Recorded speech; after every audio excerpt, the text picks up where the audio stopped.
Welcome back, Heath, Hounds, episode 16. Today's preview will be unpacking the maturity and fireball heats tomorrow night at the Meadows. So let's get into it.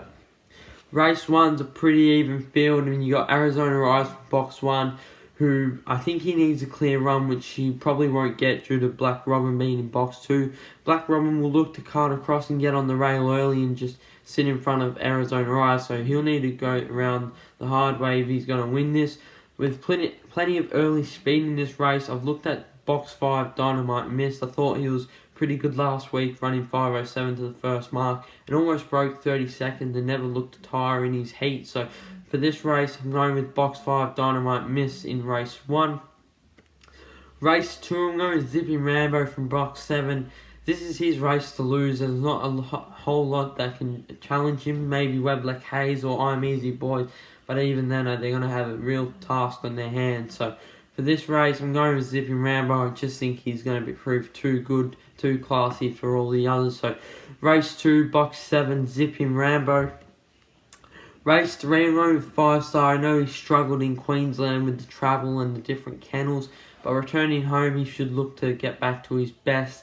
Even in the Queensland Cup, I thought he was a bit unlucky. He did cop a little bit of a check. I think if he goes through that race cleanly, he might beat Sir Truculent in that. So I'm going with 5-star in race 3 over Hank the Hustler. I just think Hank the Hustler won't be strong enough to hold out 5-star. So race 3, I'm going with 5-star in box 8. Race 4 is the first of the 8 maturity heats, and I'm going with Japara here in box 3. I just think he'll prove too good for the others. He's just so consistent and has been in some red hot form, so I think he gets this. You've also got Handsome Rhino, who's got a bit of pace, but I'm just going with Japara purely because of how consistent he gets out. He's so good at the moment, and he'll look to take out the first heat of the maturity. So for race 4, race 4 heat 1, should I say, I'm going with Japara in box 3. Race 5, I think this is pretty even. It's between Aston Fastnet in box 4 and Coblenz in box 5. I just think Coblenz beats Aston Fastnet. His starts have just been too good at the moment, and he's been so consistent and he looked to carry that form. So I'm going with Coblenz in race 5, box 5 for race 5. Race 6, it's just too hard to go past Jungle Deuce from box 3. Expect him to get out and lead early. I'd prefer Mapunga Reject on an inside draw. I think he sort of struggles with an outside draw. So going with Jungle Deuce in race 6 from box 3. Kinson Bale's another one that could be able to beat Jungle Deuce. He's got a lot of early pace, but I just think Jungle Deuce will be more consistent throughout the race, and I think he'll be able to run a stronger race. So for race 6, I'm going with box 3 in Jungle Deuce. Race 7, I think Aston Rupee's in a world of his own here. With that 29.47 PB, I think he'll just prove too good for this field. Earn the Answers is a bit hit or miss at the start, and I think Aston Rupee is just simply too good of this field. So for race 7, I'm going with box 2 Aston Rupee. Race 8, I'm going with Keep It Black. After last week's run, I think he's a major chance. He'll need to hit the start.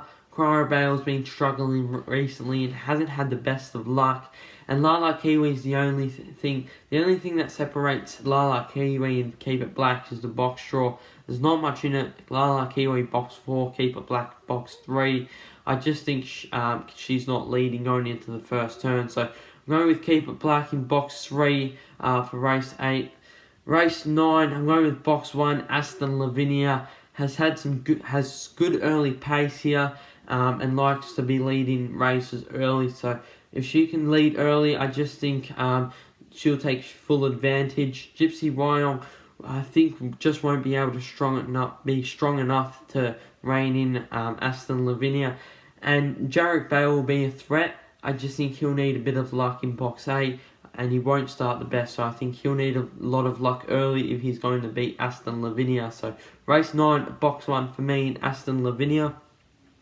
Race 10, this is tough because we all know what Shimmer Classic is going to do. she's going to get out and cart across and get straight on that rail, so she might take a few dogs out with her.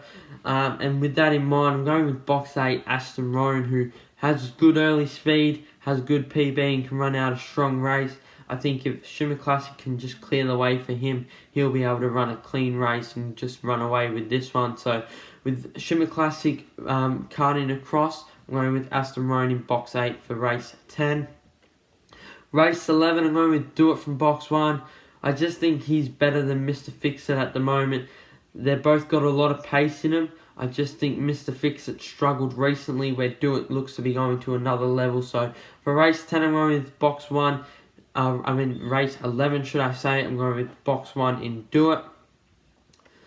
Race 12, I'm going with box 8, Overflow Lisa. I just think she'll prove too good for this field in box 8. I know you got Blue Tiger in box 3. I just think Overflow Lisa will prove to be a better dog in this field. So with that in mind, I'm going with Overflow Lisa in box 8. She's also got 2 reserved on her inside, so that should be able to help her out. That's one less worry that she has. So I'm going with race 12, box 8, Overflow Lisa to round out the night. Now on to Heath's Hound of the Week, and this week is Dr. Tucker, his first 500 metre race since last year's Melbourne Cup heats. He ran 29.47 with the first split of 5.08, and it was also the second biggest winning margin at Sandown this year, winning by 9 lengths. He will look to target the Hillsville Carnival in the coming months, and he should be back for the Melbourne Cup to target that. So Heath's Hound of the Week, I thought it was a pretty good run from him. He just was able to run away with the race and get out early. So that's Heath's Hound of the Week. That's it for this week's preview. We'll be back next week for the Fireball and Maturity Final at the Meadows.